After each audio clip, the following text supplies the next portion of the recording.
Sweet Summer Days is happening now at Whole Foods Market with sales on the juiciest fruits of the season. Organic peaches, organic cantaloupes, blueberries, and strawberries. That's an epic fruit salad. You'll also find sweet sales on fresh Alaska sockeye salmon and halibut and grill-ready fruity marinades. Keep your wallet happy with aisles of savings from $3.65 by Whole Foods Market, like sparkling waters, frozen fruits, and snacks. Sweeten your summer at Whole Foods Market. Terms apply. This is Optimal Living Daily, episode 2844, Erase These 7 Toxic Words with a Growth Mindset by Molly Fletcher of mollyfletcher.com. And I'm Justin Malik. Welcome back to Optimal Living Daily, or the OLD podcast, where I read to you from some of the best blogs I can find and get permission from, mostly covering personal development and minimalism on this show. But we cover other topics in the Optimal Living Daily podcast network, which includes a bunch of other shows. Definitely subscribe to those if you like this one. Just search for Optimal Living Daily and all of them should pop right up. For now, let's get right to it and start optimizing your life. Erase These 7 Toxic Words with a Growth Mindset by Molly Fletcher of mollyfletcher.com. You either have it or you don't. Those 7 words are an incredibly toxic sentence often passed down at critical moments in our personal growth. So often we're told, even as kids, that if we aren't naturally talented, we shouldn't bother trying to get better. You either have it or you don't are the 7 deadly words that describe a fixed mindset. It's also expressed with statements like, "We've always done it this way," or "I'm really not much of a blank person." The fixed mindset pigeonholes a person by what he or she is good at and only by that. It's labeling to control people and outcomes. It avoids challenges, gives up easily, sees effort as worthless, ignores constructive criticism, and breeds the insecurity that leads to feeling threatened by others' success. The fixed mindset is pressured by expectations that performance must match talent and limited by a sense of entitlement. The worst part about it may be that so often we do it to ourselves. That's why I'm so drawn to the opposite way of thinking, the growth mindset. The growth mindset is based in a desire to learn. It embraces challenges, persists despite obstacles, thinks of effort as a means to mastery, and welcomes the chance to learn from criticism.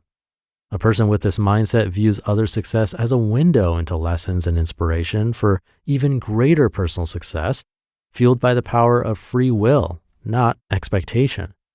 A great description of this thinking and example of its power can be found at Khan Academy, the online library of free educational videos accessed by nearly 21 million viewers.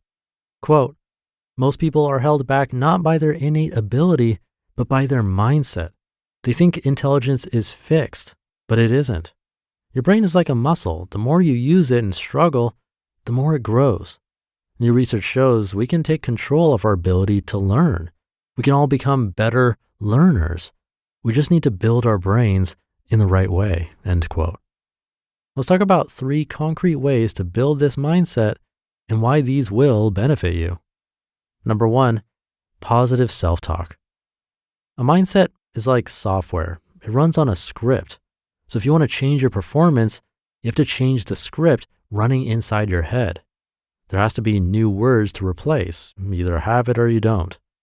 The new script for a growth mindset says, you have the ability to make yourself into anything you want. Your inborn talent is important, but how much you work is even more important. This new script does not impose a cap on your performance or cultivate a sense of entitlement. If you have it, then you naturally must be better than those who don't, right? Instead, you're issuing yourself a challenge to do the work only you can do using the unique talents inside yourself. Number 2, positive habits. A recent New Yorker article, Better All the Time, pointed out that the growth mindset and the performance industry has created the mainstreaming of excellent habits.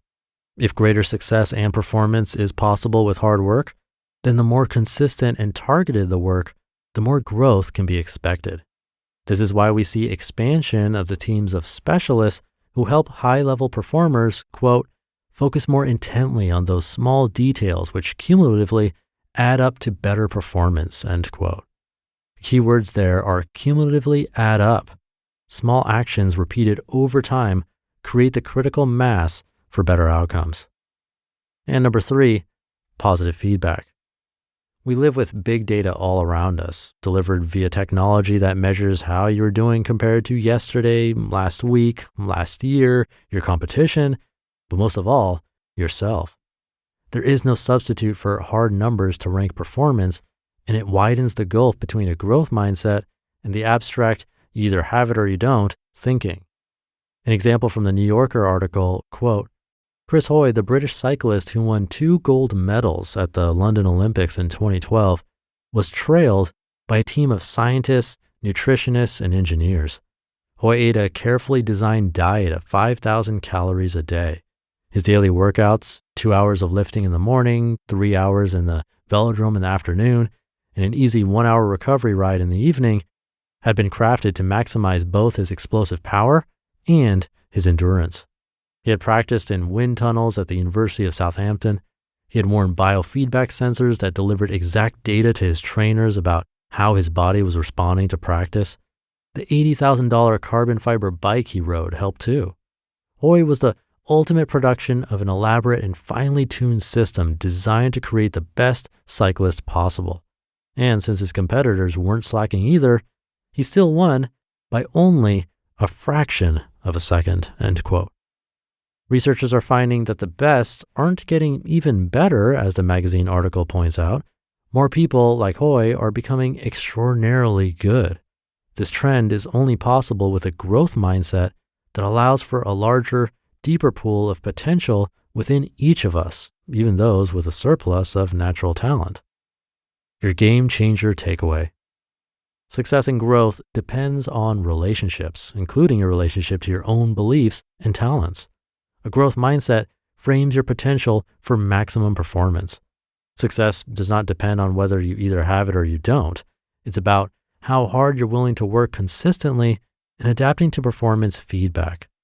A fixed mindset looks back, rejecting the dynamic potential of hard work. Get rid of the thinking that holds you back. A growth mindset erases those 7 deadly words. You just listened to the post titled, Erase These 7 Toxic Words with a Growth Mindset by Molly Fletcher of mollyfletcher.com.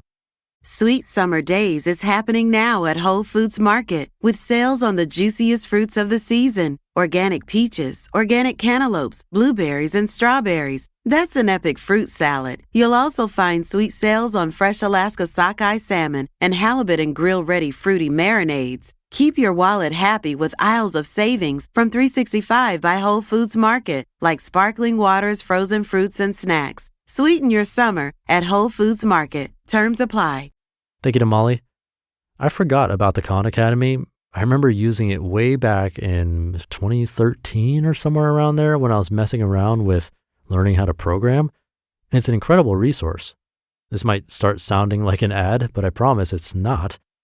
I just went back to Khan Academy's site to see what it's like after all these years, and it's similar to what I remember. You can easily and freely watch videos on random topics like programming, history, math, even personal finance, or seeing what someone like an effects artist at Pixar does.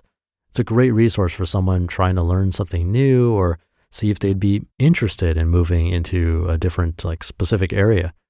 And I mention all of this to highlight that it really is in our control. We just need that inspiration and motivation, that little push to care, to just watch one video, or in the case of a podcast like this, listen to that one episode. Extra nice thing about podcasts is that you can do it while you're doing the dishes, walking, exercising, mowing the lawn, you name it. We just have to hit play. I might be preaching to the choir since you're listening to this, but I think we could all use a little push for additional learning or healthy activities here and there. So hopefully it's a nice reminder for you. It is for me. So keep hitting that play button. Thank you for doing that. And being here every day really means a lot. Have a great rest of your day. I'll be back tomorrow reading to you where your optimal life awaits.